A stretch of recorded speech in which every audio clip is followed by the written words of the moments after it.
बातमी सविस्तर आहे। महाराष्ट्रामध्ये मराठवाड्यात मोठा भाऊ भाजप आहे असं संजय केनेकर म्हणतात। आम्ही दुजाभाव करणार नाही, सन्मानानं युती करणार असंही केनेकरांनी स्पष्ट केलंय। तर जिल्ह्यामध्ये 6 आमदार 1 खासदार आमचाच असं शिरसाटांनी म्हटलंय। जिल्ह्यात जागा लढवल्या आणि जिंकल्याही असं संजय शिरसाट यांनी स्पष्ट केलंय। महाराष्ट्रात आणि मराठवाड्यात मोठा भाऊ तर भारतीय जनता पार्टीचे, पण आमचा तो दुजाभाव कोणताच राहणार नाही। एक सन्मानाची युती आम्ही करण्याच्या मनस्थितीत आहोत आणि आम्ही ते पुढाकार घेऊन त्यांच्याकडे गेलेलो आहे।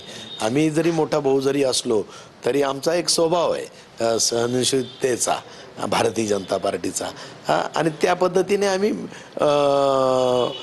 पुढे जाऊन आम्हाला खऱ्या अर्थानं हिंदुत्वाच्या याच्यात तडा जाऊ नये म्हणून आम्हाला युतीची भूमिका घेऊन आम्ही काम करतो। आणि महाराष्ट्रात वरती सुद्धा युती असल्यामुळे खाली सुद्धा युती राहावी हा धर्म पाळण्यासाठी आम्ही खूपपणे कोशिशीने प्रयत्न करतो।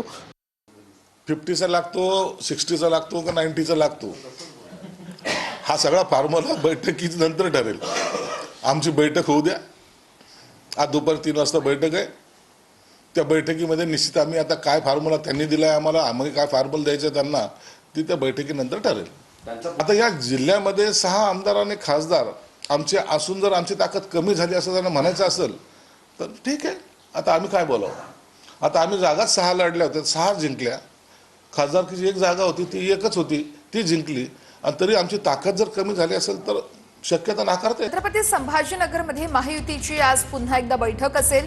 बैठकीत जागा वाटपावरती चर्चा केली जाणार आहे। अतुल सावे, संजय शिरसाट यांच्यामध्ये ही बैठक असणार आहे।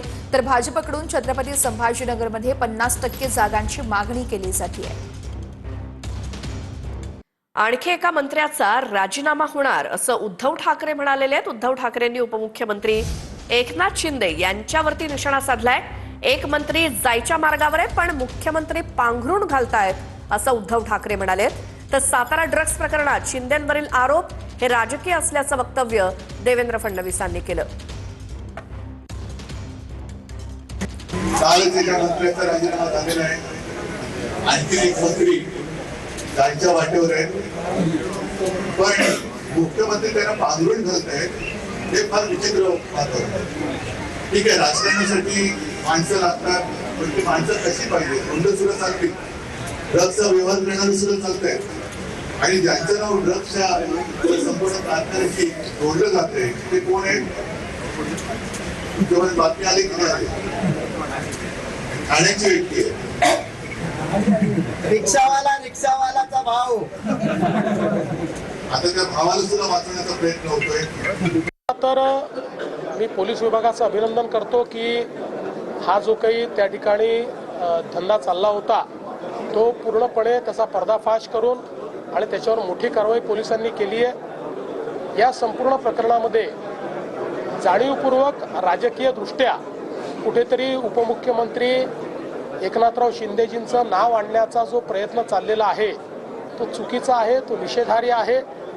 कुठल्याही पद्धतीनं आत्तापर्यंतचे जे काही एव्हिडन्सेस आहेत त्यात त्यांचा किंवा त्यांच्या परिवाराचा या ठिकाणी कुठलाही संबंध दुरान्वयानेही आलेला नाही।